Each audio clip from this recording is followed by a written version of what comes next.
బీహార్ రాష్ట్రంలో రాజకీయాలు రసవత్తరంగా మారుతున్నాయి. అసెంబ్లీ ఎన్నికలకు ఇంకా కొద్ది రోజులు మాత్రమే సమయం ఉంది. దీంతో ప్రధాన పార్టీలు తమ వ్యూహాలతో ప్రజలను ఆకట్టుకునే ప్రయత్నం చేస్తున్నాయి.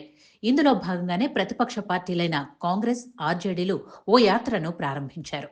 ఇందులో ప్రధాన ఎజెండా ఎన్నికల్లో ఓట్ల చోరీ జరుగుతుందని ప్రజలకు చెప్పడమే. అయితే మోడీ సర్కార్ మీద చేస్తే నిజంగానే రాజకీయం అనుకోవచ్చు, కానీ రాహుల్ గాంధీ చేస్తుంది ఎన్నికల సంఘం మీద. అందుకే యాత్ర ప్రజలకు ఎలా కనెక్ట్ అవుతుందో ఈ రెండు పార్టీలు నిర్ణయించలేకపోతున్నాయి. యాత్ర సాగుతుంది, కానీ ప్రభుత్వంపై విమర్శలు లేవు. దీన్ని బట్టి వ్యూహాత్మక తప్పిదాల్లా ఈ పార్టీలు తమ రాజకీయ నిర్ణయాలు తీసుకుంటున్నాయని పలువురు రాజకీయ విశ్లేషకులు అంటున్నారు. మరోవైపు బీహార్లో నితీష్ కుమార్ పాలన సుదీర్ఘంగా సాగుతోంది. దానికి తగ్గట్లుగా ఆయన రాజకీయాలు చేసుకుంటున్నారు. ఏ పార్టీతో అనుకూలంగా ఉంటే ఆ పార్టీతో కలిసిపోయి తన సీఎం పదవిని నిలబెట్టుకుంటూ వస్తున్నారు. కానీ రాను రాను ఆయన పార్టీ చిక్కిపోతోంది. ఒకప్పుడు బీజేపీ మైనర్ పార్టీ, కానీ ఇప్పుడు నితీష్కు చెందిన జేడీయూనే మైనర్ పార్టీగా మారింది. వచ్చే ఎన్నికల్లో ఇంకా ఘోరంగా తగ్గిపోయే అవకాశం ఉంది. ప్రజల్లోనూ నితీష్ కుమార్పై అసహనం కనిపిస్తోంది. అంతే వేగంగా ఇక్కడ బీజేపీ విస్తరించింది. సింగిల్గా వెళ్లినా గెలిచే ఛాన్స్ కనిపిస్తోంది. అంతేకాకుండా వీలు దొరికిన ప్రతిసారి మోడీ సైతం అక్కడ సభలకు హాజరవుతూ పార్టీని ప్రజలకు మరింత చేరువ చేస్తున్నారు.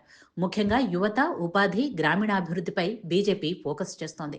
ఇలాంటి పరిస్థితుల్లో ఆర్జేడీ, కాంగ్రెస్ పార్టీ రాష్ట్ర ఓటర్లకు కనెక్ట్ అయ్యే రాజకీయాలు చేయాల్సింది పోయి సంబంధం లేని అంశాలతో బీహార్ ఓటర్లను గందరగోళానికి గురిచేస్తున్నారు. హర్యానాలో కాంగ్రెస్ గెలుపును ఎవరూ అడ్డుకోలేరని ప్రచారం జరిగింది. సర్వేలు అలాగే వచ్చాయి, కానీ చివరికి ఫలితం తడబడింది. దీనికి కారణం గెలుపు ధీమాతో రాజకీయం చేయటం మానేయటమే. 2-3% ఓట్లు ఉన్న ఆప్ను దూరం చేసుకున్నారు. చివరికి పరాజయం వెక్కిరించింది. అందుకే ఈవీఎంల మీద, ఓట్ల జాబితాల మీద కారణం నెట్టేసింది. బీహార్ ప్రజలు ప్రస్తుతం తమ సమస్యలపైనే ఆలోచిస్తున్నారు. ఉద్యోగాలు, ఉపాధి వంటి వాటిని కోరుకుంటున్నారు.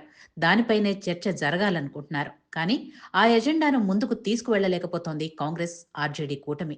ఎన్నికల స్ట్రాటజిస్ట్ ప్రశాంత్ కిషోర్ జన్ సురాజ్ పార్టీని పెట్టారు. విస్తృతంగా ప్రచారం చేస్తున్నారు. ఆయన టార్గెట్ కింగ్ మేకర్ కావటం. గెలిచే అవకాశం లేదు, కానీ కింగ్ మేకర్ అయ్యే అవకాశాలున్నాయని ఆయన భావిస్తున్నారు. జనసురాజ్ పార్టీ పెద్ద ఎత్తున ఓట్ల చీలికకు కారణం కానుంది.